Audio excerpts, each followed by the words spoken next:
그동안 올려드린 상병 시절 이야기를 주제별 합본으로 올려드립니다.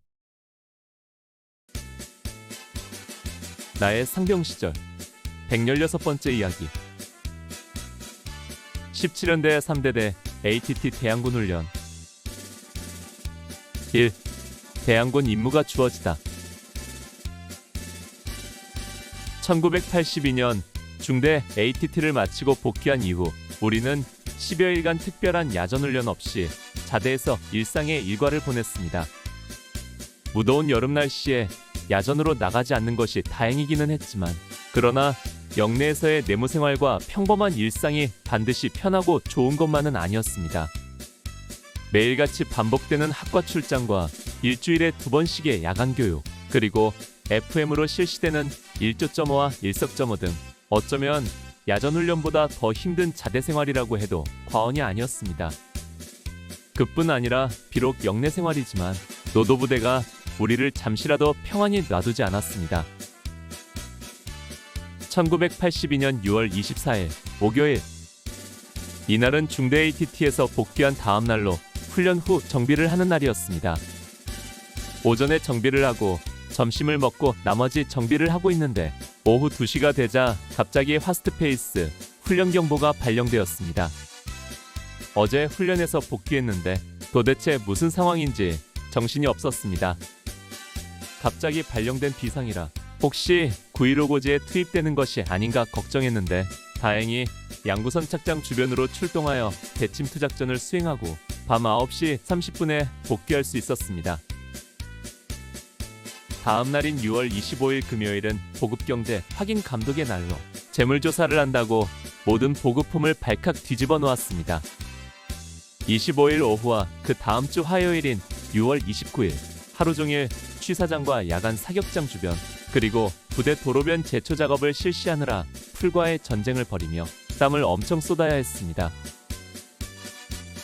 28일 월요일에는 오전은 수색정찰 학과 출장을 했고 오후에는 매복 주간교도 훈련을 했는데, 이날 교육검열을 나온 연대참모에게 교육태도 불량으로 지적을 받아 전 중대원들이 기합을 받고 오리걸음으로 연병장을 도는 벌을 받았습니다. 이날 나는 마침 각 소대 게시판에 붙일 보초 특별수칙을 쓰라는 지시를 받고 소대에 남아 매복교육에 참여하지 않아 단체기합에서 빠질 수 있었습니다. 30일 수요일에는 정훈 시간에 대대 자체로 준비한 반공 문선조 공연을 관람했습니다. 대대에서 연기에 재능이 있는 병사를 차출하여 반공적 내용의 연극을 연습시켜서 공연한 것입니다. 내용은 기록이 없어 모르겠지만 대대 자체적으로 이런 공연을 준비했다는데 의미가 있었던 것 같습니다. 이렇게 6월을 보내고 7월에 접어들면서 첫날에는 개인 측정을 받았습니다. 병사 각 사람의 기본적인 전투력을 측정하는 것으로 화생방과 구급법, 수류탄, 각계전투, 경계 등의 측정을 받았습니다. 당시 우리들은 개인훈련 기록카드라는 것이 있었는데 소대장과 선임하사들이 측정관이 되어 각자의 훈련 정도를 합격, 보통, 불합격 등으로 기록했습니다. 7월 2일 금요일에는 아침부터 연대 수송부에서 나를 호출했습니다. 중대본부 서기병 김아무개 상병이 오더니 나를 부르더군요. 윤상병, 연대 수송부에서 글씨 쓸 준비를 해가지고 빨리 오란다. 페인트는 준비한다고 붓만 가지고 오래. 나는 크기별로 붓 서너 자루를 챙겨들고 주번하사에게 보고한 뒤 연대 수송부로 갔습니다. 거기서 내가 할 일은 큰 게시판에 수송부 근무수칙을 쓰는 일이었습니다. 수송부 근무수칙이 10가지였는데 항목마다 글자 수가 많아 하루 온종일 글씨를 써야 했습니다. 이렇듯 내무생활을 하며 기본 업무와 부수적인 업무에 점차 길들여져 갈 즈음 마침내 우리에게 새로운 훈련 계획이 전달되었습니다. 바로 17연대 3대대에 대대 ATT 대항군 역할이 주어진 것입니다. 즉 17연대 3대대가 7월 5일부터 8일까지 3박 4일간 ATT 측정을 받는데 그 대항군으로 우리 중대가 투입된다는 것입니다. 이 훈련이 우리에게 알려진 것은 불과 훈련 출발 사흘 전인 7월 1일이었습니다. 바로 개인 측정을 받은 날인데 그날 업무를 마치고 결산 시간에 소대장을 통해 전달받은 것입니다. 우리 중대는 다음 주 월요일부터 목요일까지 17연대 3대대 ATT의 대항군 훈련을 한다. 대항군으로 참가하기 때문에 장비는 꼭 필요한 것만 지참하고 짐을 최소한으로 줄이도록 한다. 우리는 웅성거렸습니다. 계속된 야전 생활을 마치고 돌아와 이제 겨우 자대 생활에 점차 적응해가고 있는 시점에서 또다시 힘겨운 야전 훈련에 나간다는 것이 쉽지 않은 일이었기 때문입니다. 더구나 지금은 한여름이었습니다. 이 무더위 속에서 산악을 뛰고 달리며 훈련하는 것이 얼마나 힘든 것인지를 잘 알고 있었기 때문에 걱정부터 앞섰던 것입니다. 그러나 주사위는 던져졌고 군인으로서 우리에게는 상부의 결정에 절대 복종만 있을 뿐이었습니다. 우리는 즉시 훈련 준비에 들어갔습니다.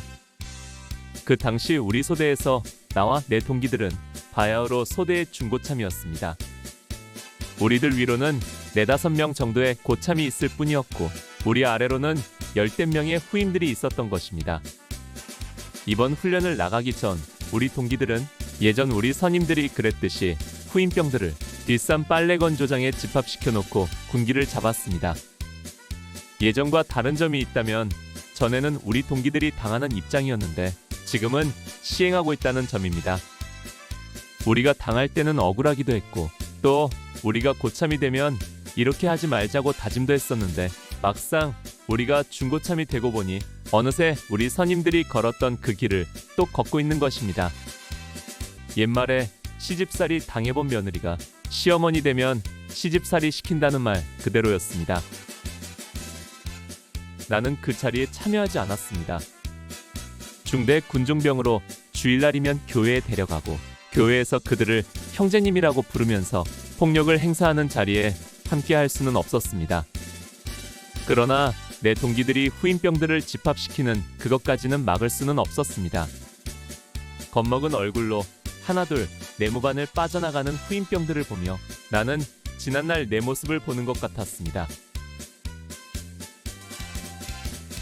나의 상병 시절 117번째 이야기. 17연대 3대대 ATT 대항군 훈련. 2. 군단의 예비 중의 예비부대. 앞서도 몇 번 이야기한 것처럼 야전훈련에는 쌍방훈련이 있고 대항군을 운용하는 훈련이 있습니다. 측정이나 야전훈련을 할 때 동등한 규모의 부대끼리 공방을 붙이는 것이 쌍방훈련이고 대항군은 적군 역할을 하는 소규모의 부대를 운용하여 훈련을 치르는 것입니다. 보통 중대 대대 ATT나 연대 RCT, 4단급 이상 부대의 교육사열 등 중요한 훈련에서 쌍방훈련이 불가할 경우 다른 부대를 대항군으로 활용하여 훈련을 진행하게 됩니다. 지난번 우리 중대 ATT 때에도 대대 수색소대가 대항군으로 우리의 측정 상대역 역할을 했었습니다. 그러나 대대 ATT의 경우는 규모가 비교적 큰 훈련이기 때문에 수색소대로는 대항군을 할 수 없기 때문에 중대 단위 부대가 동원되는데 바로 우리 중대가 그 역할을 맡게 된 것입니다. 사실 훈련 중에서 가장 영양가 없는 훈련이 대항군 훈련이었습니다. 먼저 대항군은 그 훈련의 주체가 아니라 보조 역할을 감당하는 부대일 뿐이고 그렇기 때문에 아무리 잘해도 대항군이 평가를 받는 것은 아니었습니다. 그 대신 못하면 아무래도 지적이 나올 수밖에 없으므로 잘해야 본전, 못하면 손해인 장사인 것입니다. 거기에 상대 부대보다 수적으로 열세이기 때문에 더 많이 뛰어야 하고 따라서 몇 배나 힘든 훈련이 될 수밖에 없었습니다. 즉 중대 단위 부대로 대대 단위 훈련 섹타를 소화해야 하기 때문에 훨씬 힘이 드는 것입니다. 우리가 수행했던 대항군 훈련으로 가장 큰 훈련은 지난해 12월 1일부터 11일까지 교육사열을 받는 11사단의 대항군으로 우리 32연대 전체가 참가했던 훈련이었습니다. 약화된 적 1개 군단으로 재편된 우리 연대는 양구에서 인제와 홍천 등 3개 군을 넘나들며 혹한 속에서 대항군 임무를 수행했었던 것입니다. 연대 전체가 대항군으로 참가하는 경우는 극히 드물지만 중대 단위로서는 우리 연대나 대대에서 자주 차출되었고 이번에 우리 중대가 걸린 것입니다. 그런데 우리 연대나 대대 내 부대들이 걸핏하면 대항군 훈련에 투입되는 이유는 우리가 군단의 예비부대이기 때문이라고 했습니다. 바로 예비부대의 비애인 것입니다. 지금은 부대 체계가 많이 바뀌어서 알 수 없지만 그 당시 기본적인 부대 편제는 선봉부대, 본대, 예비대, 지원부대로 이루어져 있었습니다. 각 보병소대를 보면 1분대가 선봉, 2분대가 본대, 3분대가 예비, 그리고 화기분대가 지원분대 역할을 하게 되지요. 이 같은 편제는 중대, 대대, 연대, 사단, 군단 등 부대 규모가 커져도 기본 틀은 똑같았습니다. 우리가 속한 3군단을 보면 12사단 을지부대와 21사단 백두산부대가 전투사단으로 전방에 배치되어 있고 우리 노도 2사단이 예비사단으로 그 뒤를 받쳐주고 있었습니다. 거기에 군단 포대 및 항공대 등 여러 개의 직할부대들이 3군단 지원부대로 역할을 감당하고 있었지요. 예비사단인 우리 2사단에서도 17연대와 31연대가 선봉과 본대를 이루고 32연대가 예비연대로 역할을 감당했고 사단포대, 기갑 등 여러 개의 직할부대가 지원부대 역할을 하고 있었습니다. 그런 식으로 32연대에서는 우리 3대대가 예비대대이고 3대대에서는 그 세 번째 중대인 우리 11중대가 예비중대였고 11중대에서는 그 세 번째인 3소대가 예비소대였습니다. 따라서 우리 중대 3소대는 3군단의 예비부대 중에 예비부대로 당시 부르던 3소대가에는 우리는 군단의 예비소대다 라는 구절이 있을 정도였습니다.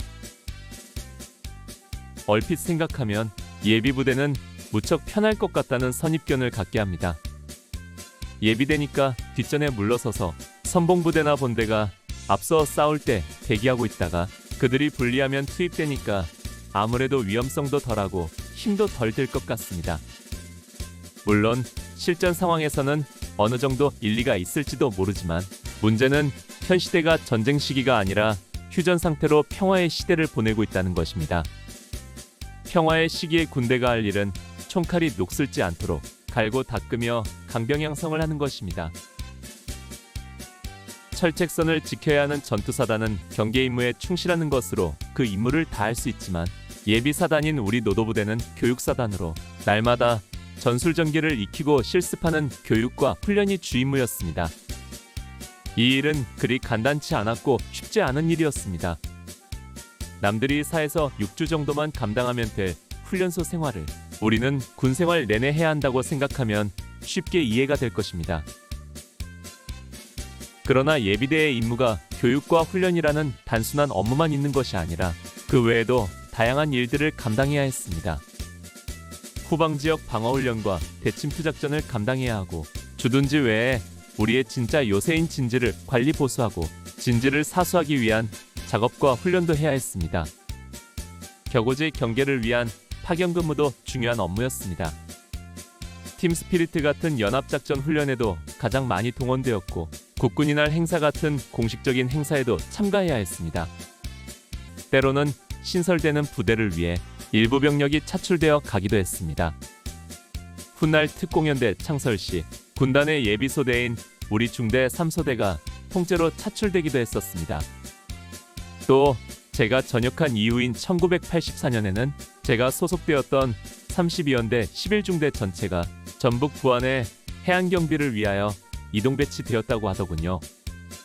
그래서 제가 전역할 당시 남아있던 후임병 중 일부는 부안 천마중대 창설 멤버가 된 것입니다. 그러나 무엇보다도 우리가 예비부대로서 힘들게 감당해야 할 것이 있었으니 그것이 바로 대항군의 임무입니다.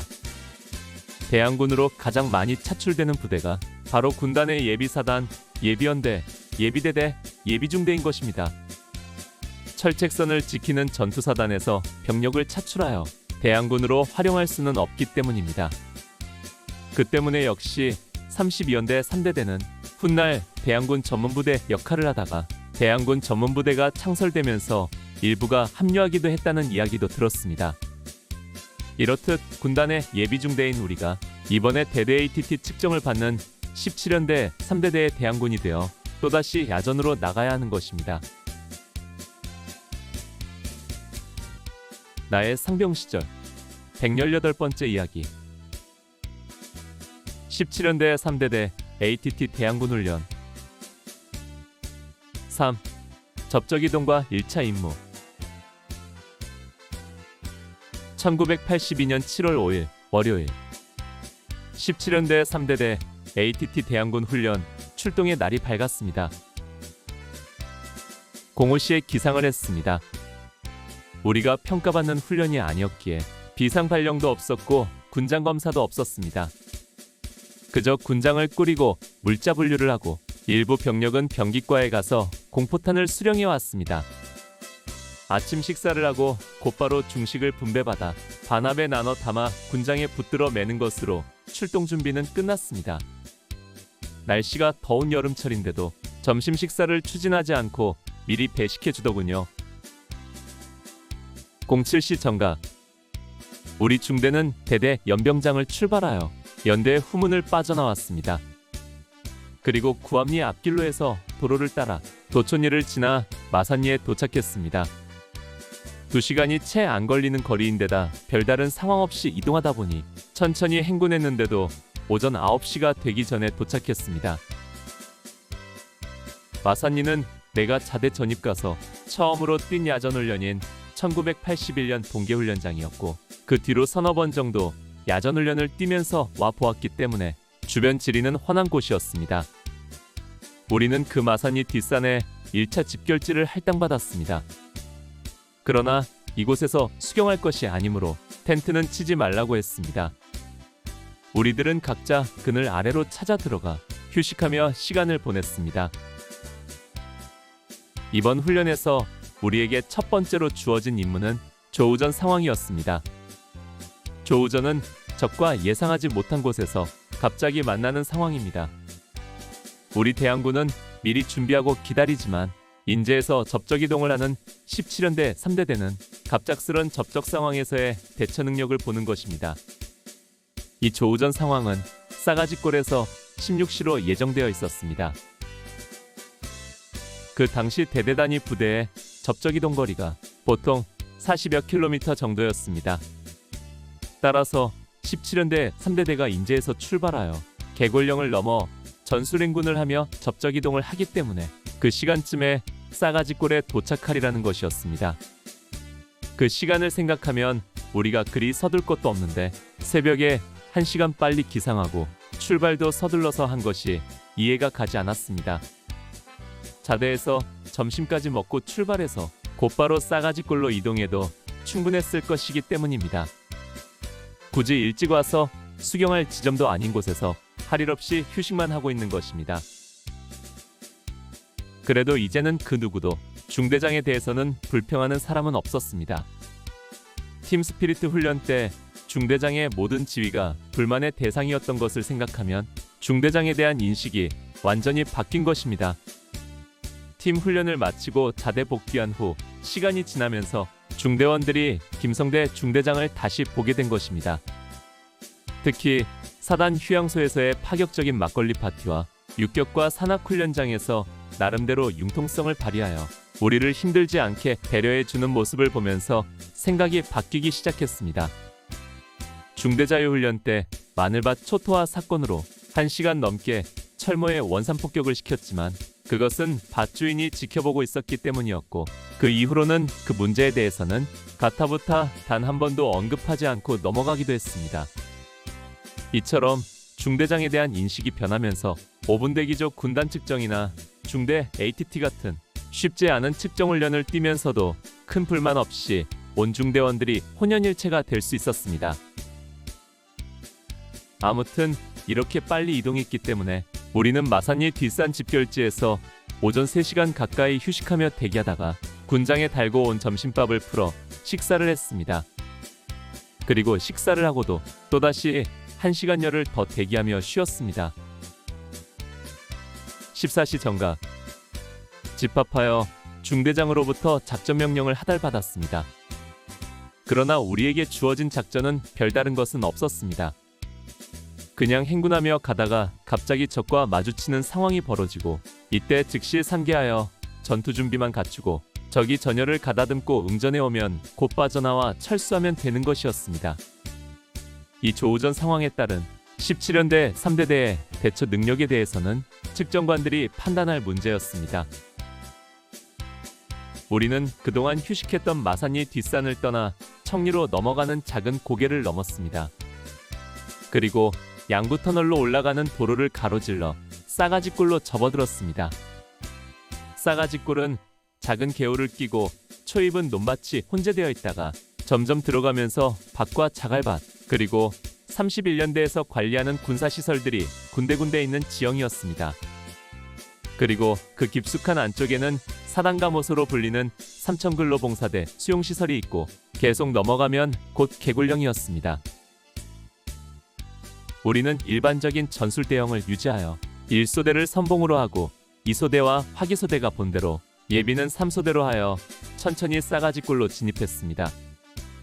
우리 화기소대 총분대는 소총소대로 파견하지 않고 그대로 본대에 합류하여 이동했습니다. 아무래도 우리가 측정받는 것이 아니라서 전술적 편제는 고려하지 않는 것 같았습니다. 오후가 되면서 7월의 태양이 엄청난 열기를 품고 우리 머리 위로 폭사되어 쏟아졌습니다. 시기적으로 가장 뜨거운 계절인지라 땀이 비오듯 쏟아졌습니다. 한 수통에 물을 30분도 안 되어 다 마셨고 그 물들은 땀이 되어 온몸을 적시며 흘러내렸습니다. 이 뜨거운 날 우리 측정도 아닌 다른 부대의 훈련에 동원되어 대항군으로 고생하는 것을 생각하면 억울한 생각이 많이 들었습니다. 그러나 또 한편 생각하면 이 뜨거운 날 장거리 행군을 하며 개골령을 넘어올 17연대 3대대를 생각하면 그나마 다행이라는 생각을 하며 스스로 위안하기도 했습니다. 어차피 군인으로서 감당해야 할 일이라면 스스로 힘들게 생각해서 기죽은 모습보다는 의연한 모습을 보여야 한다고 다짐해 보기도 했습니다. 이제 나도 군인으로서 산전수전 다 겪은 상병 중고참으로 후임들 앞에서 고참의 모습을 보여야 할 위치였기 때문입니다.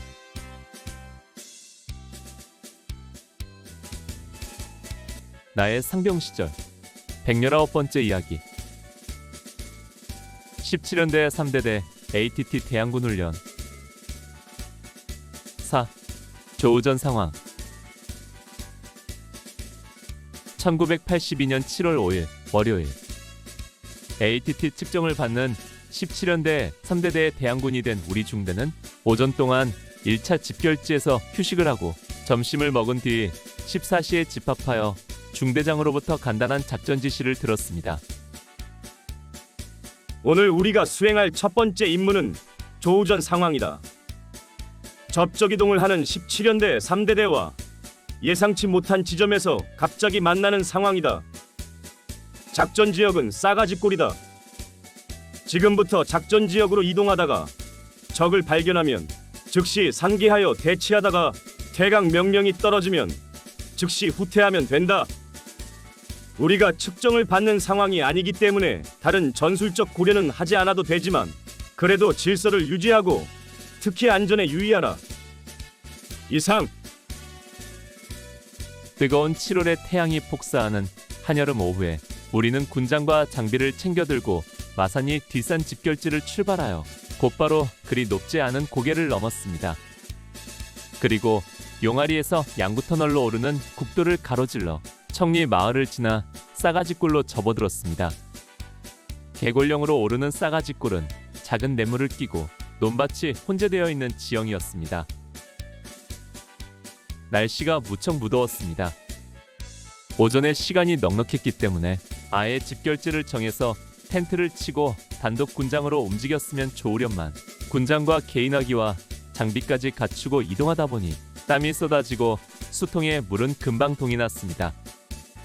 아무리 장비를 줄인다고 했지만 그래도 기본적인 군장의 기관총과 삼각대를 지참하고 삼각대를 운용하기 위한 굴대는 챙겨야 했고 공포탄까지 지참했기 때문에 장비 무게도 만만치 않았습니다.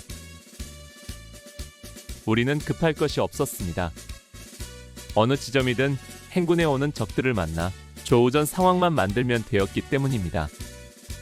그래서 마산이 집결지를 떠나 천천히 이동했습니다. 집결지에서 1시간여를 행군하여 싸가지굴로 접어들어 완만한 속도로 진군하고 있을 때 중대본부에서 신호가 왔습니다.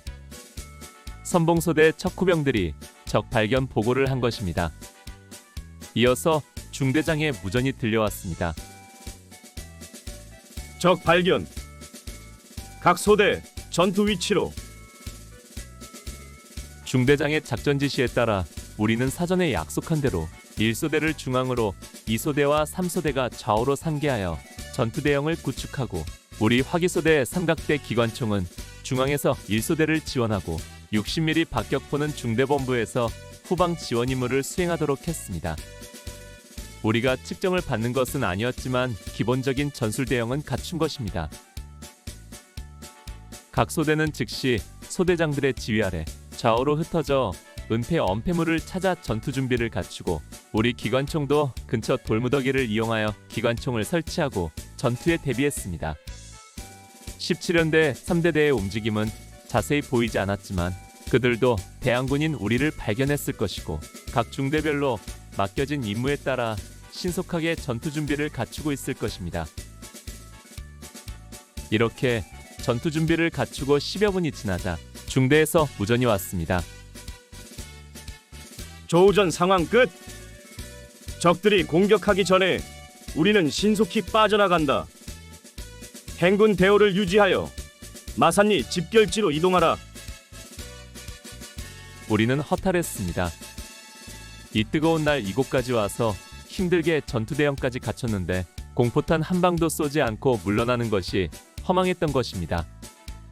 이럴 것 같았으면 굳이 전개하지 말고 우리가 있다는 것만 알렸어도 될 일이었습니다. 아무튼 우리는 투덜대면서도 재빨리 자리를 이탈하여 군장과 장비를 챙겨 들고 퇴각하기 시작했습니다. 우리가 빠져나오고 잠시 후 적진에서 공포탄 소리가 콩복듯 들려왔습니다. 17연대 3대대의 조우전 상황에 따른 대처가 시작된 것입니다.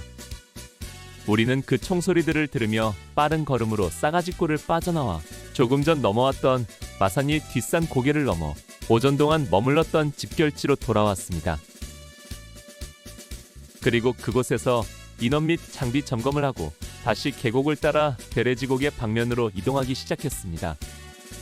그렇게 20여 분을 이동하여 대레지곡의 아래쪽에 수경지를 편성했습니다. 우리는 이곳에서 훈련을 마칠 때까지 수경한다고 했습니다. 우리가 대항군이라 매번 군장을 짊어지고 다니지 않고 현 집결지에서 4일 동안 수경하는 것입니다. 오랜만에 중대장에 대한 불만들이 쏟아졌습니다. 오늘 우리의 모든 일정은 도저히 이해가 되지 않았기 때문입니다.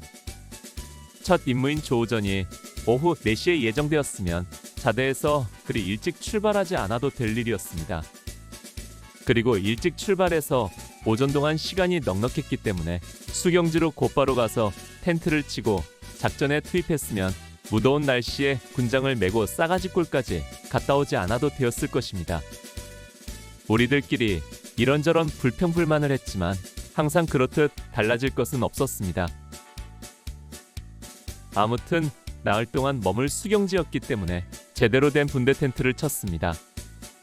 한 곳에서 수경하며 훈련하는 것은 그나마 대항군이라서 누릴 수 있는 혜택이었습니다. 한창 텐트를 치고 있는 중에 저녁 식사가 추진되어 왔다고 밥을 타러 오라는 전달이 왔습니다. 그런데 이곳까지는 도로가 없기 때문에 식사 차량이 우리 1차 집결지였던 마산리 뒷산 앞까지만 올 수 있어서 밥을 타오는데 30-40분이나 걸렸습니다. 또다시 불평이 쏟아졌습니다. 그럴 것 같으면 그냥 마산리 뒷산에 수경지를 편성했으면 좋았을 것을 왜 이렇게 깊숙이 들어와서 고생시키는지 모를 일이었습니다. 아무튼 꽤 깊은 산골짜기에서 풀벌레 소리를 들으며 텐트에 누우니 하루의 고단함 속에서도 어릴 적 마당 멍석에 누워서 들었던 풀벌레 소리가 생각났습니다. 지금쯤 고향 땅에서도 마당에 모깃불을 피워놓고 멍석 위에 누워 풀벌레 소리를 듣고 있을 부모님과 가족들 생각에 괜스레 마음이 짠해지기도 했습니다. 그러나 오랜 시간 감상에 빠져 있을 수는 없었습니다. 바로 우리들의 두 번째 임무가 후반야 야간 공격이었고 공안시에 기상한다는 전달이 왔기 때문입니다. 나의 상병 시절 120번째 이야기. 17연대 3대대 ATT 대항군 훈련. 5. 후반야 공격. 1982년 7월 5일. 우리가 대항군 역할을 한다고 해도 피곤한 하루였습니다. 새벽 5시 기상하여 군장 꾸려 출동하고 집결지 활동하고 조우전 상황을 만들고 다시 철수하여 수경지를 편성하는 등 무더운 날씨에 쉽지 않은 하루를 보낸 것입니다. 옛말에 집 떠나면 고생이라는 말처럼 야전에서 아무리 한가하게 지내도 내무반 생활만 못한 것입니다. 아무튼 대레지곡의 아래쪽 깊은 계곡 수경지에서 풀벌레 소리를 들으며 고향 생각을 하다가 어느새 잠들었습니다. 그러다가 어느 순간 불침번의 비상소리에 벌떡 자리에서 일어났습니다. 7월 6일 새벽 1시였습니다. 우리는 후반야 공격을 위해 돌격 군장을 꾸리고 총기와 공포탄을 챙겼습니다. 돌격 군장은 판초 우위에 반환만 싸서 간단하게 등에 매는 약식 군장입니다. 우리는 보통 개구리 군장이라고도 불렀습니다. 이런 군장은 대침투 작전 때나 분소대 전투 시 돌격할 때 착용하게 됩니다. 최소한 밥을 타서 먹을 수 있고 비가 올 때 판초 우위를 착용할 수 있는 그런 군장입니다.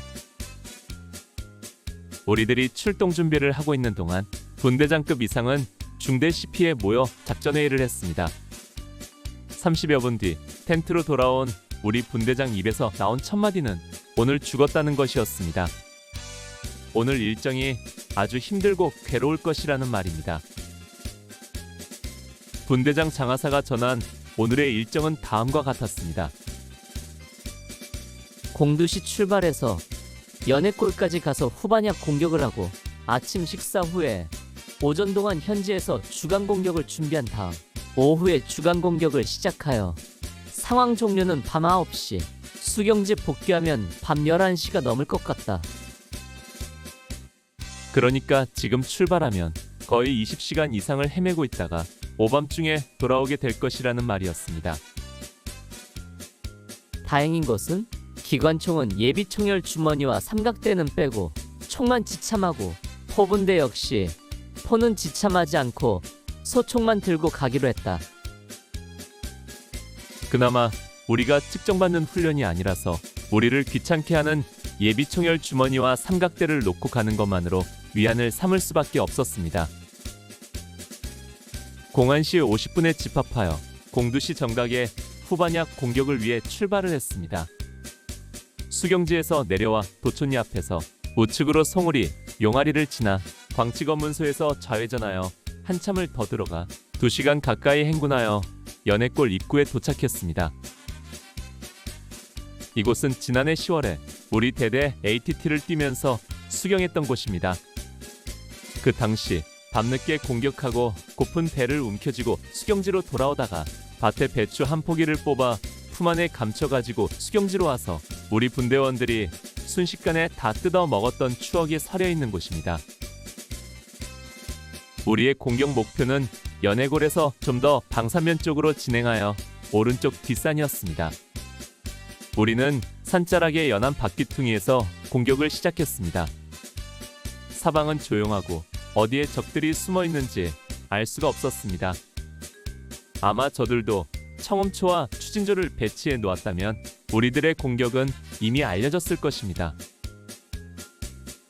야간각계 전투는 기도빈이기 생명입니다. 모든 행동은 사전에 약속된 대로 움직이고 꼭 필요한 신호는 수신호나 무전기 버튼 누르는 간단한 소리로 대신합니다. 그래서 야간에는 병력이 최대한 밀착하여 앞뒤 사람이 육안으로 확인할 수 있도록 이동합니다. 우리들 철모 뒤에는 야간 식별표가 붙어 있습니다. 일반 사병과 분대장, 소대장, 중대장 등등 직책에 따라 식별표 모양을 다르게 해서 뒤에서 철모만 보아도 앞에 있는 사람이 누구인지 알 수 있도록 합니다.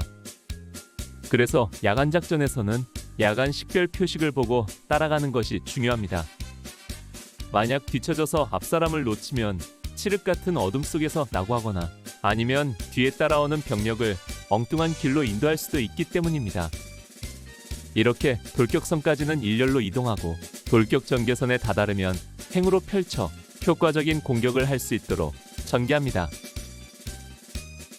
공격 목표를 앞에 두고 우리는 각 소대별로 분산하여 공격 목표를 정했습니다. 대대 단위 부대를 상대하다 보니 우리가 감당해야 할 섹타가 광범위했습니다. 우리 총 1분대는 1소대에 배속되어 중앙부를 담당하게 되었습니다. 이윽고 공사시 정각. 중대장의 공격 명령이 떨어지고 우리는 산을 기어오르기 시작했습니다. 야간 공격에서는 공격 명령이 떨어져도 먼저 사격을 하지 않습니다. 최대한 적진에 가까이 접근하는 것이 목적이기 때문입니다. 우리가 오르는 산자락은 경사는 심하지 않았지만 군데군데 수목이 심하게 엉켜 있어 어둠 속에서 그것들을 뚫고 전진하는 것이 쉽지 않았습니다. 양구 지역 대부분 산악 지역들이 마사토 재질의 산들이 많은데 이곳은 특이하게도 습기 많은 검은 흙이었습니다. 그러다 보니 수풀이 많이 자라 있었고 어둠 속에서 그것들이 우리들의 전진을 어렵게 했습니다. 30여 분을 기어올랐을까. 갑자기 우리 머리 위에서 조명탄이 터지고 적진에서 공포탄 소리가 콩 볶듯 들리며 상대 부대의 소대장과 분대장들이 독려하는 호루라기 소리가 적막했던 산하를 울리며 들렸습니다. 이제부터는 최대한 신속하게 올라가야 합니다. 그러나 이것이 쉬운 일은 아닙니다. 칠흑 같은 어둠 속에서 풀뿌리 나무 뿌리를 잡고 산을 기어오르는 것도 어려운데 거기에 신속히 올라가라는 것은 너무 가혹했습니다. 입에서 단내가 나고 땀은 비오듯 쏟아졌습니다. 어느 순간 공포탄 소리가 그치고 사방은 갑자기 조용해졌습니다. 적들이 방어진지를 이탈하여 이동하는 것입니다. 야간에 쌍방이 부딪히면 혹시라도 생길 불상사를 막기 위해 상대 부대가 먼저 철수하는 것입니다. 저들은 이제 철수하여 급현 방어진지를 구축하는 것까지 하고 그 다음 주간 방어 위치까지 이동할 것입니다. 우리들의 경험으로 비춰볼 때 대대 ATT 훈련이 그냥 일과성 훈련이 아닌 일종의 시험을 치르는 것이기 때문에 철저하게 원리 원칙대로 할 것입니다. 이로써 우리도 야간 공격 상황이 끝났습니다. 우리는 공격을 멈추고 잠시 대기하다가 천천히 적들의 방어진지로 쓰던 교통으로 올라가 자리를 잡고 몸을 디며 잠시 휴식을 했습니다. 동력 하늘이 벌써 환하게 밝아오고 있었습니다. 나의 상병 시절 121번째 이야기. 17연대 3대대 ATT 대항군 훈련. 6. 주간 공격. 1982년 7월 6일 화요일 새벽 1시에 기상하여 후반약 공격을 마치고 방어진지에서 휴식을 취하다가 06시 30분 자리를 이탈하여 연해골로 내려왔습니다. 그리고 거기서 추진되어 온 아침밥을 먹었습니다. 식사를 마치자 전달이 왔습니다. 현 위치에서 오전 동안 집결지 행동을 하며 오후에 있을 주간 공격을 준비하도록 한다. 후반약 공방을 벌였기 때문에 오전은 집결지 행동을 하며 휴식을 하고 오후에 주간 공격을 하는 것입니다. 주간 방어에 들어간 17연대 3대대도 방어진지를 구축하고 잠시 쉬면서 대항군의 공격을 기다릴 것입니다. 우리들은 오전 동안 분대별로 흩어져서 그늘 아래 누워 잠을 자며 휴식을 취했습니다. 우리가 측정받는 것이 아니라서 통제관이 없으므로 보초병을 세우거나 대공초소를 운용하지 않는다는 것이 그나마 다행이었습니다. 어젯밤 잠을 설친 우리들인지라 누구라 할 것 없이 숲속 그늘로 들어가 잠을 잤습니다. 7월의 날씨는 금방 태양빛이 달아올랐고 그냥 있어도 땀이 나올 만큼 무더웠습니다. 점심 식사를 마치고 우리는 저녁밥으로 주먹밥 2개씩을 분배받았습니다. 반찬은 따로 없었습니다. 지난해 늦가을에 우리 대대 ATT 때는 염작무라도 주었는데 지금은 한여름이라 그런지 단무지 한 조각도 주지 않았습니다. 우리는 돌격군장을 해체하고 반합의 주먹밥을 각자 갈무리한 뒤 다시 돌격군장을 꾸렸습니다. 13시 정가 집합 명령이 떨어졌습니다. 우리는 돌격군장의 개인화기를 챙겨들고 집합하여 인원 점검을 하고 중대장으로부터 작전 명령을 하달받았습니다. 지금부터 주간 공격을 실시한다. 공격 목표는 밤골 뒷산 고지 및 그 주변 야산이다. 우리가 공격해야 할 섹터가 넓기 때문에 각 소대는 각자 맡은 위치를 정확히 숙지하고 혼동이 없도록 해야 할 것이다. 13시 30분 이동을 시작했습니다. 연해골에서 밤골까지는 천천히 가도 1시간이 채 안 걸리는 거리였기 때문에 우리는 쉽게 생각했습니다. 이렇게 하면 해지기 전에 상황이 끝나고 그리 늦지 않게 수경지로 돌아갈 것이라는 속편한 생각도 했습니다. 그러나 상황은 만만치 않았습니다. 오후가 되면서 정말 머리가 벗겨질 정도로 무더운데 밤골 방중옆 야산에 이르러 하염없이 대기하는 것입니다. 왜 그런지 무슨 이유가 있는지 알려주는 사람도 없었습니다. 사람들은 나름대로 이유를 생각해내어 말을 했지만 그 누구도 정확한 답을 아는 사람은 없었습니다. 그 중에서도 가장 신빙성 있는 이유는 날씨가 너무 덥기 때문에 좀 시원할 때까지 기다리고 있다는 것이었는데 그도 모를 일이었습니다. 그러나 정확한 공격 개시 시간도 전달되지 않았기 때문에 언제 무슨 상황이 벌어질지 몰라서 마음 편히 쉬고 있을 수도 없었습니다. 그렇게 2시간여를 기다린 다음 16시가 넘어서 이동을 시작했습니다. 거기서부터 각 소대별로 각자의 목표를 향해 따로 흩어져 이동했습니다. 우리 총 1분대는 늘 하던 것처럼 1소대에 배속되어 밤골 뒤쪽으로 한참 들어가 목표 고지가 건너다 보이는 야산에 집결하여 공격 명령을 기다렸습니다. 이 지역으로 훈련을 여러 차례 나왔었지만 이렇게 깊숙이 들어오기는 처음이었습니다. 그런데 여기서도 공격 명령이 쉽사리 떨어지지 않았습니다. 공격 대기점에서도 1시간 이상을 기다렸고 이윽고 공격 명령이 떨어진 것은 산자락 그늘이 길게 드리워지는 18시가 넘어가는 시간이었습니다. 소대 공격 앞으로! 소대장의 공격 명령에 따라 분대장들이 호루라기를 불며 독려하고 우리들은 함성을 지르며 공격 대기점에서 나와 계곡을 가로질러 목표를 향해 달려가기 시작했습니다. 그러나 우리들의 신속한 이동은 얼마 가지 못했습니다. 개활지가 아니고 산악지대이고 경사가 심해 일반적인 돌격을 감행할 상황이 아니었던 것입니다. 공격 개시점을 벗어나 계곡에 이를 때쯤 우리는 벌써 지쳐 있었습니다. 땀은 비오듯 쏟아지고 입에서 함성 소리는 잦아들고 발걸음은 더뎌졌습니다. 마침내 공격 목표인 고지를 기어오르기 시작했습니다. 공격하는 우리 쪽에서는 호루라기 소리도 들리고 함성도 지르고 공포탄 소리도 들렸지만 적진은 쥐죽은 듯 조용했습니다. 여기가 정말 우리들 목표점이 맞을까 의심이 들 만큼 반응이 없었습니다. 저들은 아마 높은 고지에서 우리를 내려다보고 사격 통제를 하며 지근거리까지 접근하기만을 기다리고 있을 것입니다.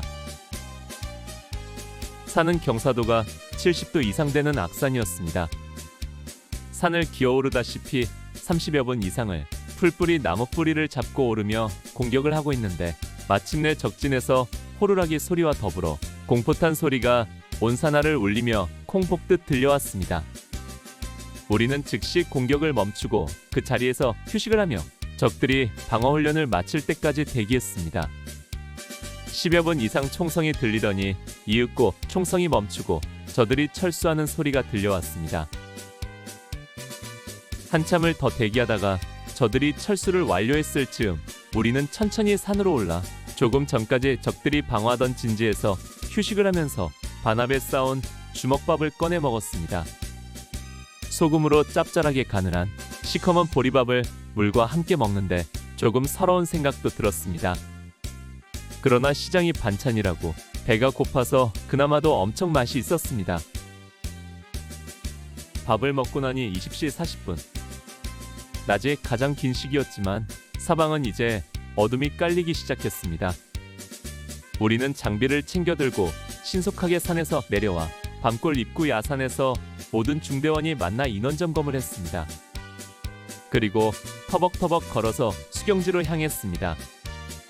광치검문소로 나와 31연대 사대대 앞과 남면 소재지인 용아리를 지나 도촌리에 이르기 전 좌측 마산리 방향으로 올라 수경지로 가는 길이 만만치 않았습니다.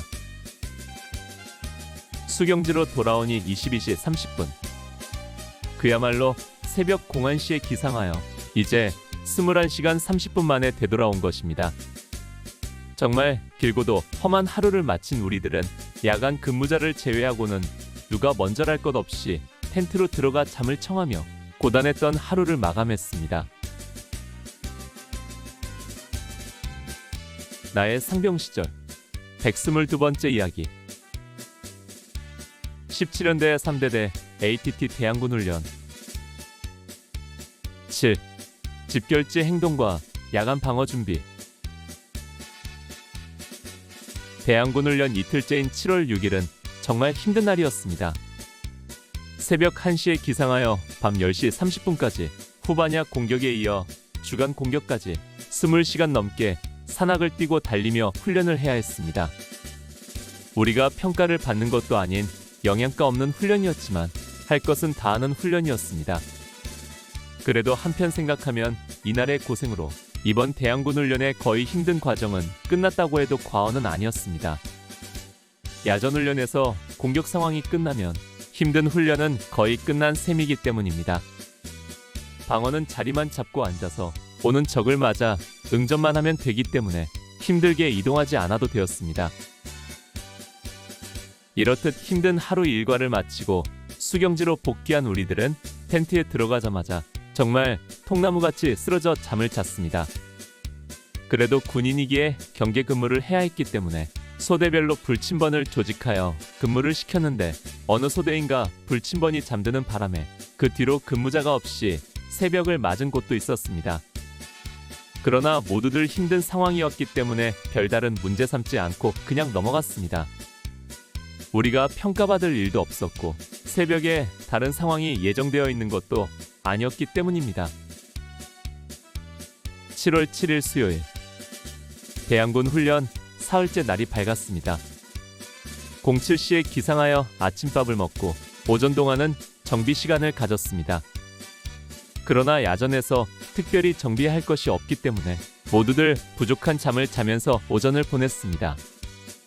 오늘은 전술 훈련에서 공방을 교대하는 날이고 보통 하루 정도 집결지 행동을 하게 됩니다. 따라서 이날은 정말 어제와는 달라도 너무 다른 날이었습니다. 우리들은 깊은 숲속에서 텐트 앞뒤 문을 다 열어놓고 잠을 잤습니다. 마치 야외에 캠핑 나온 기분이었습니다. 오늘의 주간 일정은 별다른 것이 없었습니다. 상대 부대가 내일 새벽 후반야 공격과 뒤이어 주간 공격을 하기 때문에 우리도 그에 맞춰 오늘 밤에 방어진지에 투입되면 되었습니다.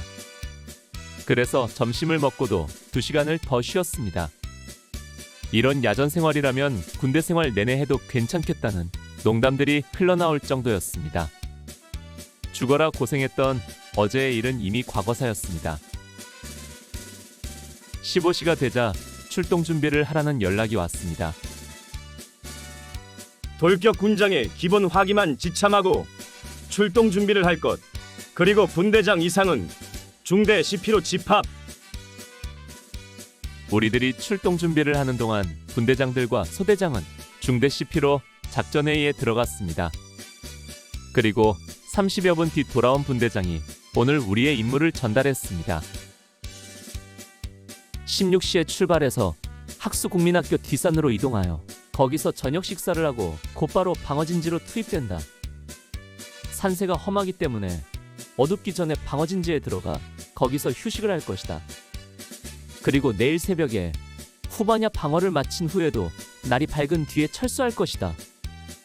따라서 공격부대가 우리 방어진지를 통과하게 되는데 이때 절대 그들과 부딪히는 일이 없도록 해야 한다.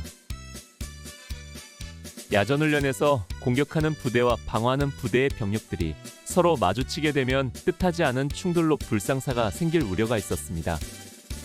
서로 힘든 상황에서 사소한 다툼이 큰 충돌로 이어질 수 있었기 때문입니다.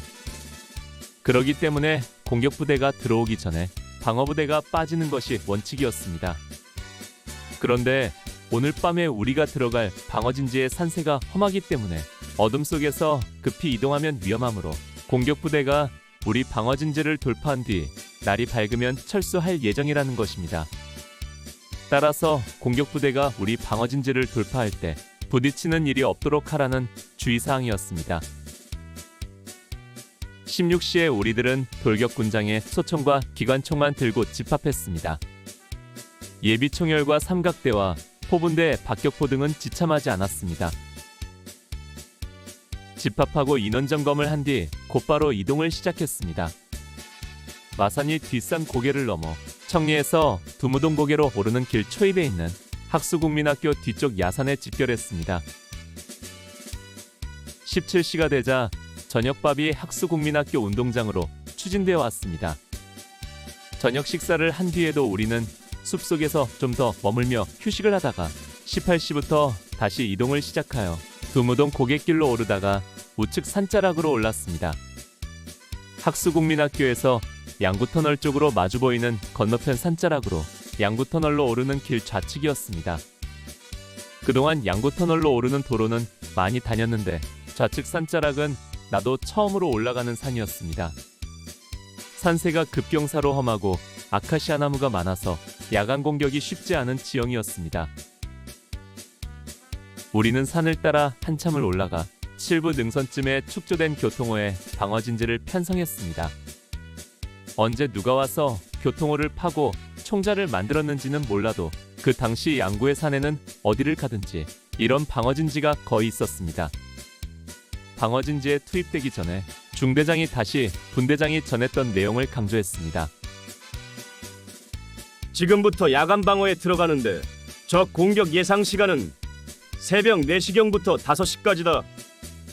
적이 공격해오면 신호에 따라 응사하고 적이 진지를 돌파하면 너희들은 그 자리에서 꼼짝하지 말고 대기하라. 상대방과 쓸데없이 부딪히거나 시비하지 말라. 어둡기 때문에 진지에서 이동은 날이 밝은 다음에 할 것이다. 중대장으로서는 혹시라도 있을지 모르는 불상사가 염려되어 다시 한번 주의를 준 것입니다. 중대장은 1소대를 중앙에 배치하고 2소대와 3소대를 좌우로 전개하여 방어라인을 편성하였습니다. 대대 병력을 상대해야 하기 때문에 방어라인은 넓게 편성되었고 옆에 있는 병사도 보이지 않을 만큼 띄엄띄엄 배치되었습니다. 우리가 진지에 투입될 때쯤 날이 어두워지기 시작했습니다. 이제부터 내일 새벽 적들이 공격해 올 때까지 지루한 시간과의 싸움을 벌여야 합니다. 나의 상병 시절 123번째 이야기. 17연대 3대대 ATT 대항군 훈련. 8. 야간 방어. 1982년 7월 7일 수요일 20시.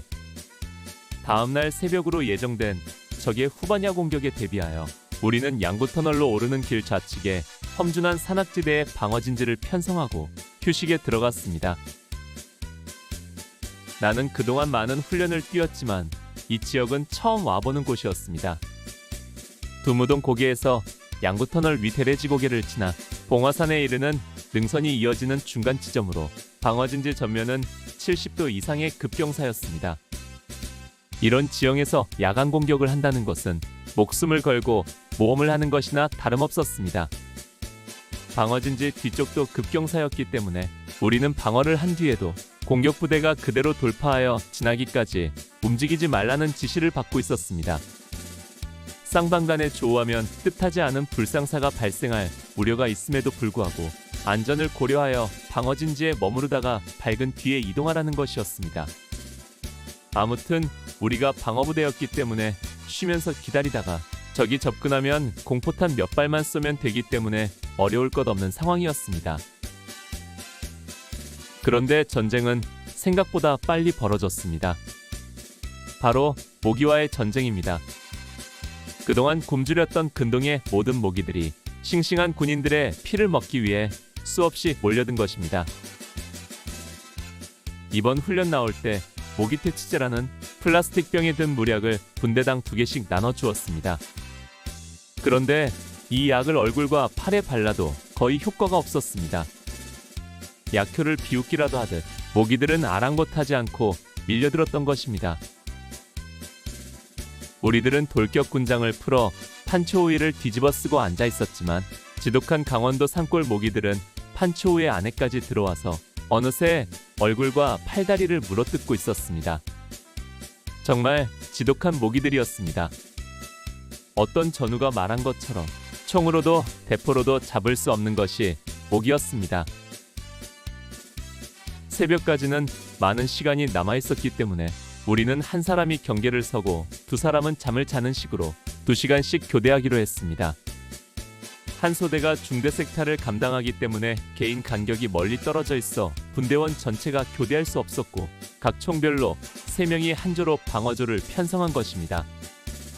먼저 내가 근무를 서고 사수인 최상병과 탄약수인 허이병을 잠을 재웠습니다. 사방은 조용하고 아무 움직임이 없었습니다. 과연 17연대 3대대가 이 험준한 산악을 기어올라 공격할 수 있을까 하는 생각이 들었습니다. 물론 명령이기 때문에 어떻게든 공격을 감행하겠지만 정말 무사히 임무를 완수하기만 바라는 마음이었습니다. 밤 11시경에 허이병을 깨워 근무를 교대시키고 나도 교통호 한쪽에 등을 기대고 판초오이를 뒤집어 쓴 다음 잠을 청했습니다. 가장 무더운 7월 한여름이었지만 밤이 깊어갈수록 기온은 떨어졌고 오싹한 기운조차 느껴졌습니다. 그런데도 모기는 그악스럽게 달려들었습니다. 풀벌레 소리를 들으며 산중 참호 속에 앉아있으려니 고향 생각과 부모 형제들 생각이 주마등처럼 스쳤습니다. 우리 부모님인들 아들이 이 오밤중에 강원도 산골짜기 교통호에서 모기에 뜯겨가며 앉아있으리라고 꿈에서라도 상상하고 계실까? 아버지가 생각났습니다. 6.25 참전용사셨던 아버지는 약주를 한잔하시면 그 당시 백암산 전투에서 9.4일생 생명을 건진 이야기를 하시곤 했었습니다. 몇 날 며칠 잠을 못 자고 공방을 벌이시다가 방어진지에 들어가 앉자마자 그 치열한 전투 상황에서도 잠을 잤었다는 이야기였습니다. 죽음보다도 더 무서운 것이 졸음이라고 하시던 아버지 말이 생각나서 쉽게 잠을 이루지 못하고 뒤척이기만 했습니다. 그러다가 얼핏 잠이 들었는데 누가 흔드는 기척에 깨어보니 사수 최상병이었고 시간은 03시 30분이었습니다. 적들이 올라오려면 아직 1시간여가 남아있었지만 정확한 상황은 알 수 없으므로 이제부터는 정신 차리고 준비하고 있어야 합니다. 다만 야간 전투의 생명은 기도빈이기기 때문에 조용히 기다리고 있는 것뿐 우리가 특별히 할 일은 없었습니다. 그렇다고 대화를 나누거나 담배도 피울 수 없습니다. 그저 두 귀를 쫑긋 세우고 모든 신경을 눈과 귀에 모으고 마냥 기다리고 있는 것뿐입니다. 사실 이것이 더 답답하고 힘든 시간입니다. 아무 움직임 없이 가만히 앉아 있는 것이 얼마나 어려운 것인지는 해본 사람만 알 수 있습니다. 사방은 조용하고 아무런 움직임도 없었습니다. 적들이 어디만큼 왔는지 어떤 상황인지 알 수가 없었습니다. 그나마 다행인 것은 새벽이 되면서 모기들이 달려들지 않는다는 것이었습니다. 먹을 만큼 배를 채웠기 때문인지 아니면 모기들도 잠을 자러 갔는지는 몰라도 정말 거짓말같이 모기들은 사라지고 없었습니다. 그 대신 이제부터는 진짜 적을 상대해야 할 시간이었습니다. 새벽 4시 20분이 넘어갈 즈음 비로소 적들의 움직임이 포착되었습니다. 아무리 조심스럽게 접근한다 해도 소총을 들고 산자락을 기어오르는데 소리가 안 날 수는 없었습니다. 우리들은 긴장하며 소총과 기관총의 공포탄 상태를 점검하고 사격 개시 명령이 떨어지기만을 기다렸습니다. 적들은 점점 근접해왔고 잠시 후 우리 방어부대에서 사격 개시 나팔 소리와 함께 분대장들이 부는 호루라기 소리가 조용했던 산골짜기에 울려 퍼졌습니다. 그와 동시에 조명탄이 터지고 우리들의 방어진지 화기와 공격부대가 응사하는 공포탄 소리가 천지를 뒤흔들며 콩복듯 들려왔습니다. 그러나 상황은 오래가지 않았습니다. 잠시 후 사격 중지를 알리는 나팔 소리가 들려왔고 무전과 육성을 통해 사격 중지 명령이 하달되었습니다. 우리는 사격을 멈췄고 공격부대도 조용해졌습니다. 그러고 조금 있으려니 공격부대원들이 올라왔습니다. 모두들 야간이장을 한 얼굴에 땀을 비오듯 쏟고 있었습니다. 우리들은 그들을 보며 어제 우리들의 모습을 발견할 수 있었습니다. 수고 많습니다. 우리들은 그들에게 진심 어린 인사를 건넸습니다. 그들도 모두 우리의 동료였고 전우였기 때문입니다. 나의 상병 시절 124번째 이야기. 17연대 3대대 ATT 대항군 훈련. 9. 주간 방어 그리고 끝. 1982년 7월 8일 목요일 17연대 3대대 ATT 대항군 훈련 마지막 날입니다. 새벽 5시에 후반야 방어 상황이 모두 끝났습니다. 희뿌연 여명이 밝아오는 시간. 힘들게 공격해온 17연대 3대대 병력은 우리들 진지를 돌파하여 그대로 산 위로 올라갔습니다. 우리는 방어진지에서 휴식하며 기다리다가 날이 완전히 밝은 07시에 추진되어 온 아침 식사를 타다가 먹었습니다. 그런 다음 08시에 이동을 시작하여 야간 방어진지 위쪽으로 좌측 산자락을 따라 한참을 더 올라갔습니다. 여기서 중대장은 내가 배속된 1소대를 추진조로 전진 배치시키고 나머지 2, 3소대는 더 후방으로 이동했습니다. 본대는 후방에 주방어선을 구축할 것이다. 너희들은 여기 있다가 적이 공격해오면 원거리에서 공격하여 적에게 혼란을 준 뒤 즉시 철수하여 본대로 합류한다. 알겠나? 주간 방어에서 추진조를 전진 배치시키는 작전은 흔히 실시하지는 않았습니다. 다만 전방 시계가 불량한 산악지대 등에서 적의 예봉을 꺾거나 적으로 하여금 목표점에 혼란을 주기 위해 실시하는 경우가 있었습니다. 아무튼 추진조 역할을 맡은 우리는 교통호의 총자를 만들고 방어선을 구축했습니다. 09시 30분이 되자 적들의 공격이 시작되었습니다. 후반야 공격을 마치고 쉴 틈 없이 주간 공격으로 이어지는 것입니다. 주간 공격은 야간과는 달리 모든 상황이 방어부대에 감지되기 때문에 구태여 정숙할 필요가 없습니다. 처음부터 함성을 지르고 소총수들이 산자락을 오르기 시작하면 후방에서는 기관총 등 공용화기로 엄호를 해줍니다. 실제 전투라면 포격과 전투기 폭격도 이루어질 것입니다. 그러기 때문에 주간 전투는 시작부터 완전 전쟁터가 됩니다. 우리 추진 방어조는 방어진지에서 적들이 몰려오는 것을 보고 있다가 그들이 우리 진지 300여 미터 가까이 접근했을 때 공포탄을 쏘며 선제 공격을 한 뒤 즉시 철수를 시작했습니다. 우리의 기습을 받은 적들이 즉시 상기하여 은폐엄폐하며 응전하는 것이 보였습니다. 우리는 급히 서둘러 퇴각했습니다. 적에게 혼란을 준 것은 확실했습니다. 그러나 퇴각하는 입장에서는 남들은 먼저 올라가고 우리가 나중에 올라가려니 여간 힘든 것이 아니었습니다. 이미 중천 가까이 떠오른 태양은 기온을 급격히 끌어올려 산자락을 달려 올라가는 우리들 이마에 굵은 땀방울이 비오듯 쏟아지게 했습니다. 우리 본대가 방어하는 곳은 우리들이 있던 곳보다 300여 미터 위쪽에 있었습니다. 이 만만치 않은 산자락을 달려 올라가려니 숨이 턱까지 차오르고 땀은 나고 다리에 힘이 다 풀렸습니다. 우리들 입에서는 불평이 쏟아졌습니다. 그냥 처음부터 함께 올라가지 뭐하러 남겨두었다가 이렇게 개고생을 시키느냐는 것입니다. 물론 실전 상황이라면 2선 방어, 3선 방어에서 두텁게 방어진지를 구축해서 싸운다지만 이건 실전도 아니고 게다가 우리가 측정받는 것도 아닌데 우리가 너무 원리원칙대로 하는 것이 아니냐는 것이었습니다. 다행히 우리는 오솔길을 따라 올라가고 우리의 기습을 받은 적들은 산계하여 숲속으로 올라오기 때문에 우리가 주 방어진지에 도착했을 때도 적들은 우리의 추진 방어선에 미치지 못하고 있었습니다. 실전이라면 우리가 방어했던 그곳에는 많은 부비 트랩과 지뢰 등이 설치되어 있어야 합니다. 따라서 공격부대는 그곳을 지날 때에는 진격 속도를 늦추고 안전을 확보한 다음 올라오게 되어 있는 것입니다. 우리로 인해 적의 공격 속도를 현저히 늦추는 효과가 있을 것입니다. 방어진지에 들어가서 수통에 물을 마시며 한숨을 돌리고 나서야 정신을 차릴 수 있었습니다. 산세가 험하고 수목이 많아서 좌우로 산계한 공격부대가 쉽게 올라오지 못하고 있었습니다.